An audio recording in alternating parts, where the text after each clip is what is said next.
Hello students, this is Farhan Beg. Today's our topic is what did liberal nationalism stands for. Liberal nationalism का क्या अर्थ है, क्या मतलब है? ठीक है, जो नेशनल यूनिटी का जो आइडिया है वो उसका सीधा सीधा नाता अगर किसी चीज़ से है तो वो है ideology of the liberal nationalism. Liberalism क्या है? लिबर का मतलब होता है फ्री। लैटिन भाषा का ये वर्ड है लिबर, जिसका मतलब होता है फ्री।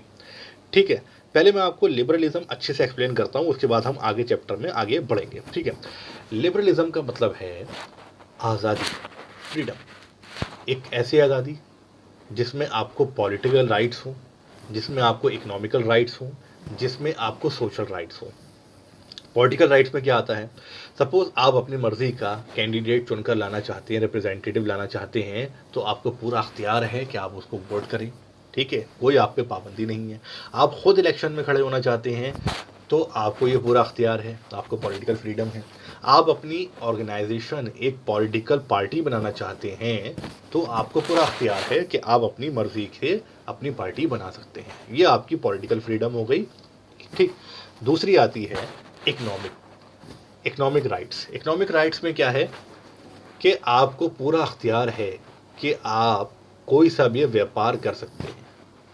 आप कहीं पे भी जाके देश के किसी भी हिस्से में जाके व्यापार कर सकते हैं अपनी मर्जी का। ठीक है, आप सोना बेचिए, आप चांदी बेचिए, आप हीरे बेचिए, जवाहरात बेचिए, आप अनाज बेचिए, कुछ भी बेचिए, आपको पूरा अख्तियार है अपनी मर्जी का काम करने का। ठीक, आपको पूरा अख्तियार है, आप चाहे लंदन में जाके उसको बिजनेस को एक्सपेंड करिए, चाहे अमेरिका में जाके करिए, ये आपकी इकोनॉमिक फ्रीडम है। फिर आपकी आती है सोशल फ्रीडम। सोशल राइट्स में क्या आता है कि आपको लगता है कि भाई सरकार की कोई गतिविधि ऐसी है जो आपको पसंद नहीं आ रही है, तो आपको पूरा अख्तियार है कि आप किसी भी मंच से जाके पब्लिकली अपने व्यूज़ को एक्सप्रेस कर सकते हैं, यानी राइट टू एक्सप्रेशन। आपको अपने विचारों की अभिव्यक्ति की आज़ादी है, पूरी पूरी अख्तियार है आपको। ठीक है, आप किसी पब्लिक मंच से जाकर बोल सकते हैं, बशर्ते इसके कि आपका जो भाषण है वो भड़काऊ ना हो या हेट स्पीचेस ना हो, और सरकार का जो भी एक्ट है जिसके खिलाफ आप बोलने जा रहे हैं वो गैर संवैधानिक हो, तभी आप बोल सकते हैं। संविधान की मर्यादा को ध्यान में रखते हुए आप बोलेंगे। ठीक है, तो ये सब क्या है, आपके सोशल राइट्स आ गए। अगर हम यूरोप की बात करें उस ज़माने में, तो न्यू मिडिल क्लास उभर कर आया था। हमने पहले भी डिस्कशन कर चुके हैं, या तो पहले बहुत अमीर होते थे या बहुत गरीब, लेकिन new middle class French revolution के बाद उभर कर आता है यूरोप के अंदर। ठीक है, इनके अकॉर्डिंग क्या है लिबरलिज्म? लिबरलिज्म का मतलब है फ्रीडम फॉर इंडिविजुअल, किसी भी व्यक्ति विशेष की आज़ादी, या मैं हूँ या आप हो या कोई भी हो, किसी भी एक इंसान की आज़ादी, और equality of all before the law. इनके अकॉर्डिंग क्या है? Equality of all before the law, यानी कि कानून के समक्ष समानता। आपने या मैंने या प्रधानमंत्री का बेटा हो या किसी प्रेसिडेंट का या किसी राजा रजवाड़े का किसी का भी बेटा हो या बेटी हो, किसी ने कोई क्राइम किया तो सेम क्राइम के लिए सेम पनिशमेंट होना चाहिए। ठीक है, ये क्या है? Equality before the law. इसमें कहीं पक्षपात भेदभाव नहीं होना चाहिए। अब अगर हम बात करें पॉलिटिकली, तो पॉलिटिकली जो लिबरलिज्म है वो एम्फेसाइज करता है, बल देता है एक ऐसी फॉर्म ऑफ गवर्नमेंट पे जो कि बने म्यूचुअल कॉन्सेंट से, यानी कि सबकी सहमति से बने। जैसे कि डेमोक्रेटिक फॉर्म ऑफ गवर्नमेंट जिस तरीके की आज हमारे यहाँ है, इस तरीके की फॉर्म ऑफ गवर्नमेंट होना चाहिए। उस ज़माने में ये लोग विचार करते थे, बातचीत करते थे ऐसी फॉर्म ऑफ गवर्नमेंट के बारे में। ठीक है, सिंस द फ्रेंच रिवॉल्यूशन के ज़माने से ही लिबरलिज्म जो लिबरल लोग थे वो क्या चाहते थे कि ऑटोक्रेसी को ख़त्म किया जाए और क्लैरिकल प्रिविलेजेस को ख़त्म किया जाए। ऑटोक्रेसी क्या है? मैं आपको बता चुका हूँ फर्स्ट लेक्चर में अपने इस चैप्टर के, कि ऑटोक्रेसी का मतलब है एक ऐसा शासन जिसमें राजा निरंकुश हो, जिस पे किसी की पाबंदी ना हो, किसी की जोर जबरदस्ती ना हो राजा के ऊपर। ठीक है, वो किसी पार्लियामेंट को ना मानता हो। तो ये क्या है? ऑटोक्रेटिक शासन होता था, राजा अपनी मनमानी करता था। वो सब नहीं चलेगा लिबरल के ज़माने में। ठीक, क्लैरिकल प्रिविलेजेस को ख़त्म कर दिया जाए। जो भी क्लैरिकल प्रिविलेजेस मिली हुई हैं, यानी क्लर्जी क्लास को, क्लैरिकल से मतलब है क्लर्जी क्लास को, जो क्लर्जी क्लास बता चुका हूँ आपके फ्रेंच रिवॉल्यूशन में पढ़ा होगा क्लास 9 के चैप्टर 1 में। क्लर्जी क्लास कौन होते थे? जो क्लर्जी क्लास होते थे, उन जो पोप्स वगैरह होते थे, या उनकी फैमिली के लोग जो होते थे, उन सबको स्पेशल राइट्स बाय बर्थ मिले होते थे। जैसे उनके अपने पब्लिक बीचेस होते थे, उनके अपने पब्लिक पार्क्स होते, मतलब अपने पार्क्स हुआ करते थे, ठीक है, अपने रेस्टोरेंट हुआ करते थे। तो ये सब क्या है, ये सब नहीं चलेगा। लिबरल्स के ज़माने में ये सब नहीं चलेगा, क्लरिकल प्रिविलेजेस को ख़त्म करा जाएगा। एक कॉन्स्टिट्यूशन, एक संविधान लिखा जाए जिसमें रूल ऑफ बुक जो होगी वो होना चाहिए सबके बराबर, सबके लिए बराबर उसमें रूल्स एंड रेगुलेशंस होना चाहिए। और एक रिप्रेजेंटेटिव फॉर्म ऑफ गवर्नमेंट हो जिसमें पार्लियामेंट्री सिस्टम हो। ये लिबरल्स कहते हैं फ्रेंच रिवॉल्यूशन के ज़माने से ही, ठीक है। 19वीं सेंचुरी में लिबरल्स बल देते हैं, स्ट्रेस करते हैं किस पर, इनवैलिडिटी ऑफ द प्राइवेट प्रॉपर्टी। पहले क्या होता था, राजा लोगों को या किसी क्लर्जी क्लास को अगर किसी आम आदमी की कोई प्रॉपर्टी पसंद आ गई, सपोज वो सी फेस है, यानी कि समुद्र के किनारे है, सी फेस के से जुड़ी हुई है, या फिर वो कोई पार्क व्यू है, या कोई बहुत अच्छे रोड साइड व्यू है, वो उसको पसंद आ गई राजा को, तो वो क्या करते थे, उसको ले लिया करते थे। ये पसंद आ गई, तुम्हारी प्रॉपर्टी मुझे दे दो, ठीक। लेकिन अब ऐसा नहीं हो सकता। प्राइवेट प्रॉपर्टी को आप बिना किसी काम के या कि बिना किसी प्रॉपर एक उसके नहीं ले सकते, ठीक है। तो ये सारे इसमें प्रावधान रख दिए गए हैं। अब yet the equality before the law did not necessarily stand for universal suffrage. अभी तक फ्रेंच रिवॉल्यूशन के ज़माने में 1848 तक और इसके बाद भी काफ़ी ज़माने तक जो वोटिंग राइट्स हैं वो सभी को बराबर से नहीं मिले हैं, ठीक है। यूनिवर्सल सफरेज नहीं है सभी के लिए। सफरेज से मतलब होता है इक्वल वोटिंग राइट्स, यानी कि चाहे वो मैन हो, वेमेन हो, चाहे वो अमीर हो या गरीब हो, प्रॉपर्टी होल्डर हो, नॉन प्रॉपर्टी होल्डर हो, कोई भी हो, ब्लैक हो, वाइट हो, कोई भी हो, सबको इक्वल पॉलिटिकल वोटिंग राइट्स होना चाहिए। लेकिन उस ज़माने में नहीं थे। आपको याद होगा, अगर फ्रेंच रिवॉल्यूशन के ज़माने को हम याद करें, which mark the first political experiment in liberal democracy, जिसने पहली बार लिबरल डेमोक्रेसी की बुनियाद रखी थी। पहला एक्सपेरिमेंट जो हुआ था, उससे पहले राजशाही चल रही थी, लेकिन फ्रेंच रिवॉल्यूशन के बाद फ्रांस के अंदर ही पहला एक्सपेरिमेंट हुआ था लिबरल डेमोक्रेसी का, यानी कि उदारवादी लोकतांत्रिक सरकार, एक ऐसी सरकार जो कि जनता के द्वारा चुनी जाए, ठीक है। उसमें भी क्या था, जो वोटिंग राइट्स थे या इलेक्शन में खड़े होने के राइट्स थे वो किसको दिए गए थे, प्रॉपर्टी ओइंग मैन को। जिनके पास खुद की प्रॉपर्टी थी उन्हीं को वोटिंग राइट्स थे। Man without property and all women, इन सबको बाहर रखा गया था पॉलिटिकल राइट्स है। उनको पॉलिटिकल राइट्स नहीं थे, अपनी पसंद की सरकार चुनने का अधिकार उनको नहीं था।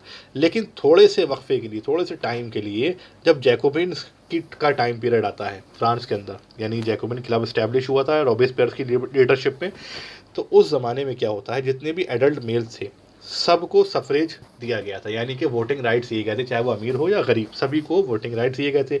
लेकिन बाद में जैसे ही नेपोलियन की सरकार आती है, ठीक है, नेपोलियन कोड जारी होता है, तभी क्या होता है, विमेन का जो स्टेटस होता है उसको लिमिटेड कर दिया जाता है और सफरेज सिस्टम पूरा लिमिटेड कर दिया जाता है। विमेन को माइनर के स्टेटस पर आकर रख दिया जाता है, ठीक है, जो कि अपने फादर या हस्बैंड की अथॉरिटी पे, मतलब जैसे आज होता है ना 18 ईयर से लोग जो नीचे होते हैं उनको माइनर कहा जाता है, यानी नाबालिग लोग होते हैं, उनको वोटिंग राइट्स नहीं होते। इसी तरीके से औरतों को इसी श्रेणी में रखा गया था कि वो अपने, अगर शादी नहीं हुई है तो पिता की मर्जी के बिना कोई काम नहीं करेंगी, और शादी हो गई तो हस्बैंड की मर्जी के बिना काम नहीं करेंगी। अच्छा, आज का एक सवाल है आपका, नेपोलियनिक कोड कब जारी हुआ था, किस ईयर में, ये मुझे कमेंट्स बॉक्स में बताइए आप, ठीक है। ये आज का आपका सवाल हो गया, नेपोलियनिक कोड कब जारी हुआ था। Through the 19 and 18 early 20th centuries, women and non-propertied men organized opposition movement demanding equal political rights। जो विमेन थी या नॉन प्रॉपर्टीड मैन थे, पूरे के पूरे 19th सेंचुरी और जो आपकी शुरुआती 20th सेंचुरी थी, इन्होंने काफ़ी सारे मूवमेंट, आंदोलन किए अपने पॉलिटिकल राइट्स के लिए, जो कि बाद में उनको मिल भी गए। आज सभी को पॉलिटिकल राइट्स है, सभी को वोट डालने का अधिकार है, चाहे वो काला हो, गोरा हो, अमीर हो, गरीब हो, या वो स्त्री हो या पुरुष, किसी को भी, सबको इक्वल पॉलिटिकल राइट्स है। अब हम बात करेंगे इकोनॉमिक स्पेयर्स में, आर्थिक क्षेत्र में हम बात करेंगे। लिबरलिज्म क्या कहता है कि मार्केट्स को फ्री कर दो, किससे, जितने भी रेस्ट्रिक्शन सरकार के द्वारा लगाए गए हैं उन सबको एबॉलिश कर दो, ख़त्म कर दो।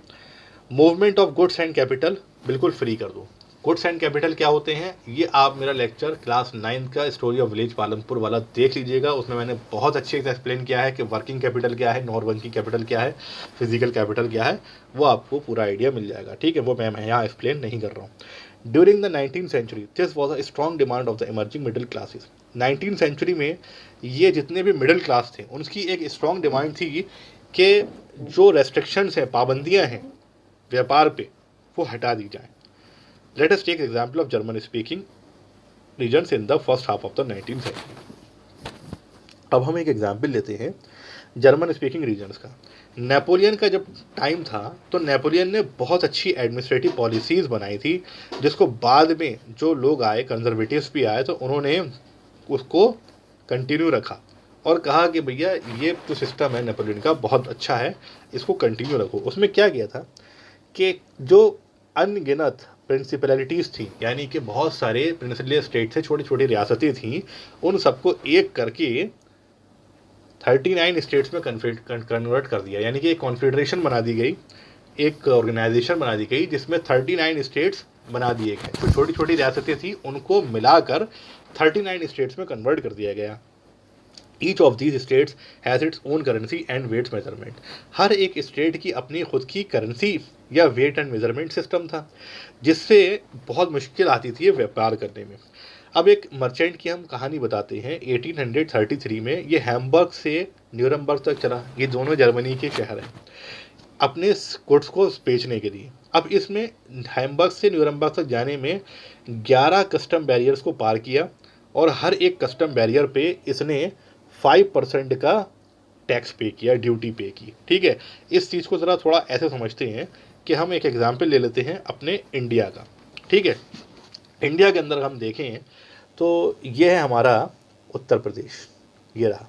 ठीक है, उत्तर प्रदेश से अगर हमें कर्नाटक तक आना है, यहाँ से यहाँ तक आना है, तो सपोज़ हमारी ट्रेनें कभी सीधी सीधी तो चलती नहीं है, थोड़े से कई स्टेट से घूम के आती हैं, वो ऐसे घूम के आ रही है। ठीक, तो जब वो उत्तर प्रदेश से पहले हरियाणा में गई तो जो 100 रुपये की चीज़ थी वो 105 की हो गई, और जब वो राजस्थान में दाखिल हुई तो ये 110 की हो गई। जब ये गुजरात में आई तब ये चीज़ कितने की हो गई, 115 की हो गई। लेकिन जैसे ही ये एंटर करती है महाराष्ट्र में ट्रेन, तो ये क्या हुआ, 120 की हो गई। और जैसे ही ये आती है कर्नाटक तक तब ये हो जाती है 125 की, यानी कि 25 रुपये ओवरऑल बढ़ गए। तो ये सब क्या है, डिफरेंट स्टेट से जहाँ जहाँ से क्रॉस होती हुई ये गाड़ी आ रही है, तो वहाँ पे क्या है, हर बार एक्साइज ड्यूटी बढ़ रही है, हर बार इनको अलग तरीके से टैक्स पे करना पड़ रहा है, जिसकी वजह से बहुत ज़्यादा मुश्किल होती थी व्यापार करने में और चीज़ों के दाम बहुत बेतरतीबी से बढ़ जाया करते थे। ठीक है, तो ये क्या था, duties were often levied according to the weight और मेजरमेंट ऑफ द गुड्स। और ड्यूटीज़ जो थी वो कई बार वेट और मेजरमेंट के हिसाब से लगती थी, या फिर गुड्स किस तरीके के उसके हिसाब से, ड्यूटी से मतलब टैक्स है, टैक्स लगते थे। As each region had its own system of weights and measurement. हर एक रीजन का अपना सिस्टम होता था वेट एंड मेजरमेंट का, ये सबसे बड़ी परेशानी थी। ठीक है, जिसकी वजह से बहुत ज़्यादा टाइम कंज्यूम हो जाता था कैलकुलेशन में। ठीक है, जैसे हम कपड़े का एग्जाम्पल ले लें, सपोज आज हमें पता है कि 100 मीटर, यानी कि अगर हम 1 मीटर ले लें तो 1 मीटर में 100 सेंटीमीटर होते हैं, सबको मालूम है। 1 किलोग्राम में 1000 ग्राम होते हैं। ठीक है, ये सबको पता है। 1 लीटर में 1000 लीटर होते हैं। ये यूनिफॉर्म मेजर्स हैं, मेजरमेंट सिस्टम है। आप दुनिया में कहीं भी जाइए आपको ये एक जैसा ही मिलेगा। लेकिन अगर हम जर्मनी में सिर्फ जर्मनी की बात करें तो सिर्फ जर्मनी के शहरों में ही आप समझिए कपड़े को एक यूनिट है एल, इसमें नापा जाता था। ठीक है, मेज़र किया जाता था। तो इसकी जो मेज़रमेंट था, फ्रैंकफर्ट एक जगह है जर्मनी में जहाँ पे 54.7 सेंटीमीटर का एक एल हुआ करता था। अब मेंस एक शहर है, इसके अंदर 55.1 सेंटीमीटर का है एक एल और न्यूरमबर्ग में यही 65.6 सेंटीमीटर का है और फ्रीबर्ग में ये 53.5 सेंटीमीटर का है। तो हर जगह अलग अलग मेज़रमेंट है एक एल का। सोचिए कितनी प्रॉब्लम आती होगी। अगर मैं ऐसे सोच कहूँ आपसे कि भाई 1 मीटर में जो आपका गुजरात है उस वहाँ पर 700 सेंटीमीटर का है, और महाराष्ट्र में 1 मीटर जो है वो 600 सेंटीमीटर का है, और उत्तर प्रदेश में ये 500 सेंटीमीटर का है। तो आप कैसे व्यापार करेंगे, हर जगह तो मेज़रमेंट अलग है, कैसे आप उसके रेट तय करेंगे, तय कर पाएंगे। तो इन सब में बहुत ज़्यादा परेशानी हो जाती थी, बहुत प्रॉब्लम होती थी, ठीक है। सच कंडीशन वर व्यूड एज ऑब्स्टेकल, ये कंडीशन एक बाधा की तरह देखी जाती थी टू इकोनॉमिक एक्सचेंज, यानी कोई भी आप एक्सचेंज कर रहे हैं गुड्स का, तो वहाँ पे आपको बहुत ज़्यादा प्रॉब्लम आती थी, या फिर इकोनॉमिक ग्रोथ में कमर्शियल क्लासेस को ये ज़्यादा बहुत ज़्यादा परेशान करता था। तो सबने बहुत ज़्यादा आर्ग्यूमेंट हुआ, बहुत ज़्यादा सब में डिस्कशन हुआ, सबके बाद एक निष्कर्ष निकाला गया कि भैया यूनिफाइड इकोनॉमिक टेरिटरी कर लो, सब लोग क्या करो, जितने भी अलग अलग स्टेट्स हैं सबको एक करके एक कॉन्फेडरेशन बना के एक यूनिफाइड टेरिटरी बना लो, एक ही टेरिटरी कर लो, और उसके अंदर अनहिंडर्ड यानी कि मूवमेंट होगा गुड्स का या पीपल का या कैपिटल का बिना किसी बाधा के, ठीक। 1834 में एक कस्टम यूनियन बनाई जाती है जिसको हम ज़ॉल्वेरिन कहते हैं, ठीक है। ज़ॉल्वेरिन आप लोग ध्यान रखेंगे, ये कस्टम यूनियन है, ट्रेड यूनियन है, जिसका पर्पस था ट्रेड को इजी करना, ठीक है, व्यापार को आसान करना और बैरियर्स को हटा देना, जो भी बैरियर्स वहाँ पे थे उनके रास्ते में।